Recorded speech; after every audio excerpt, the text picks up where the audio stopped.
정치라는 것은 뭐 사실 정치를 정의 내리는 방식은 여러 가지 면에서 생각해 볼 수 있죠. 사회적으로 정의를 내릴 수도 있는 거고, 어떤 그 뭐 행동 패턴에서 정의를 내릴 수도 있는 거고, 그 다음에 작게는 어떤 정당끼리의 그런 어떤 뭐 권력 싸움을 정치라고 할 수도 있는 거고, 사실은 정치라는 단어 자체는 많은 뜻을 내포하고 있죠. 어찌됐든 간에 정치는 어떤 집단에 대한 얘기죠. 어떤 집단이 어떤 의사결정을 내릴 것인가, 어떻게 행동할 것인가, 무엇을 추구할 것인가, 뭐 이런 거에 대한 얘기예요. 집단에 대한 얘기예요, 정치는. 집단이 뭔가 조금 그거에 대해서 조금 뭐 간략하게 조금 생각해 본다 그러면 단상이죠.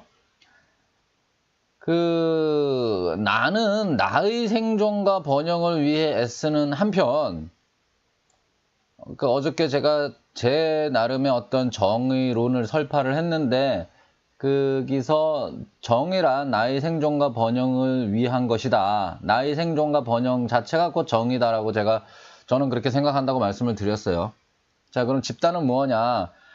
나는 나의 생존과 번영을 위해 애쓰는 한편 다른 이들은 각각 그들의 생존과 번영을 위해 최선을 다한다.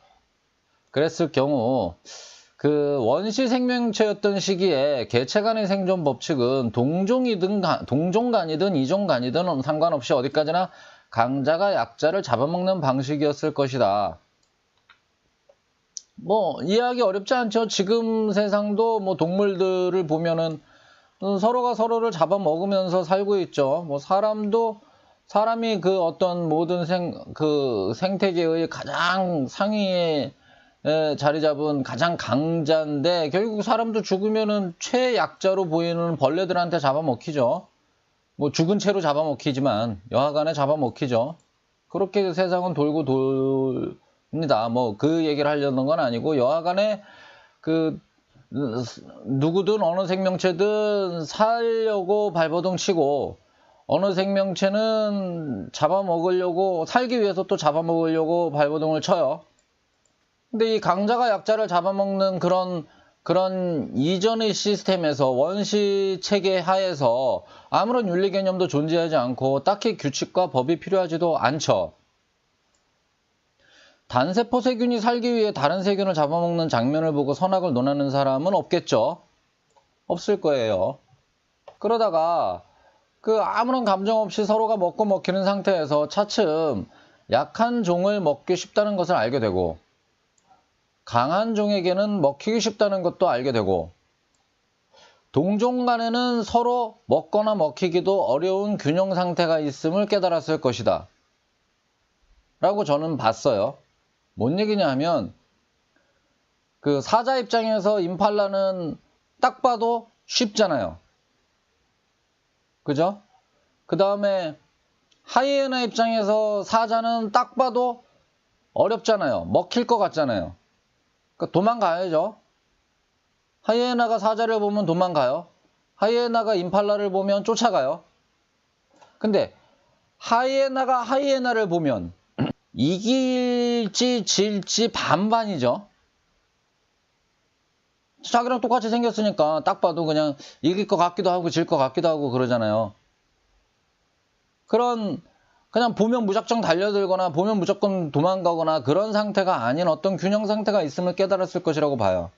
그래서 동종을 보면 굳이 쫓을 이유도 도망갈 이유도 없는 편안한 상태가 반복되면서 그러다 보니까 모여있게 되었고, 뭐 굳이 도망가지도 않으니까, 쫓아가지도 않으니까, 그렇게 그냥 같이 있다가 모여있다 보니 다른 강한 종들이 달려오기를 꺼린다는 것도 알았을 것이다. 모여있다 보니 힘이 생기더라. 그렇게 무리짓기는 시작되었을 것이고, 지금까지도 대부분 개체는 어딘가 집단에 속해 있으면서 보호를 받고 힘을 갖고 편안함을 느낀다. 우리 인간도 여기서 벗어나지 않죠. 우리 인간도 집단을 이루어요. 가족이라는 작은 단위의 집단을 이루고, 그 다음 어떤 부족이라는 집단을 이뤘다가 크게는 이제 국가라는 형태의 집단을 이루었죠. 집단 속에서 우리는 그거에 상응하는 다른 집단에 대항하면서 힘을 갖게 되고, 그러면서 보호를 받게 되고, 보호를 받으니 편안함을 느낀다. 즉 집단의 존재의 이유는 이것이다. 개체를 보호하고 개체들끼리 모여서 힘을 갖는 것. 그러므로 해서 편안함을 느끼는 것. 이것이 집단의 존재 이유다. 국가의 존재 이유다. 최근에 그 베스트셀러가 있어요. 보신 분이 있으실지 모르겠지만은 뭐 유발 노아 하랄이라는 뭐 이스라엘 사람이던데 이분이 쓴 책이 이제 사피엔스라는 책이 있고 이거 재밌어요. 재밌고 호모데우스라는 책을 또 뭐 일단 한번 돈맛을 봤으니 계속 써야겠죠. 비슷한 얘기인데 이것도 재밌어요. 뭐 원래 있던 얘기인지는 모르겠지만 여기서 얘기한 게 저로서는 처음 접한 게 어떤 그 농업혁명이 인류 문명의 어떤 근원이었다 라고 저는 생각하고 있었는데 이 사람은 그 농업혁명 이전에 어떤 커그니티브 레볼루션이라는 용어를 써서 농업혁명 이전의 단계에서 어떤 인지혁명이라는 얘기를 해요. 7만 년 전쯤에 그 인류는 어떤 추상적인 개념에 대한 인지를 하기 시작했다. 그러므로 해서 그 다른 동물들이나 다른 그 영장류 유인원에 비해서 어떤 더 큰 집단을 이루면서 살 수 있었다라는 얘기를 해요. 그러니까 그 동물들 같은 경우에는 직접적인 대면 관계를 유지하고 있는 기껏해야 몇십 개의 개체가 집단을 이루면서 살죠. 물론 뭐 개미 같은 경우에는 수십만의 집단을 이루면서 살기도 하는데 뭐 그거에 대해서는 저도 이제 반문을 하고 싶긴 해요. 하여튼 여기서는 그렇게 얘기를 해요. 그 인류는 수십만의 사람들이 서로 얼굴도 본 적이 없는 같은 장소에서 살지도 않는 수십만의 사람들이 어떤 동질감을 느끼면서 그 집단을 이룰 수 있다. 가령 그 예를 든 것이 이제 어떤 종교를 통해서 십자군 전쟁을 벌인다 그러면은 한 번 본 적도 없는 사람들끼리 어떤 같은 목적을 가지고 만난다. 그 사람들은 하나의 집단으로서 취급을 받는다. 어떤 가톨릭하에서 어떤 동일한 집단이라고 느끼면서 모여서 싸움을 한다. 뭐 이런 얘기예요.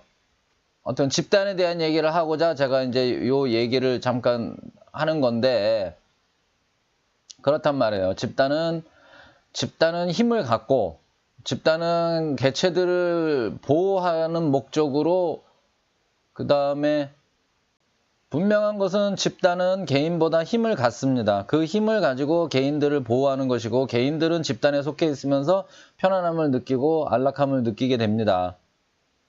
뭐 이렇게 제 말을 단순화하는 것이 의미가 있는지 없는지는 모르겠으나 뭐 약간 하고 싶은 얘기는 그거예요.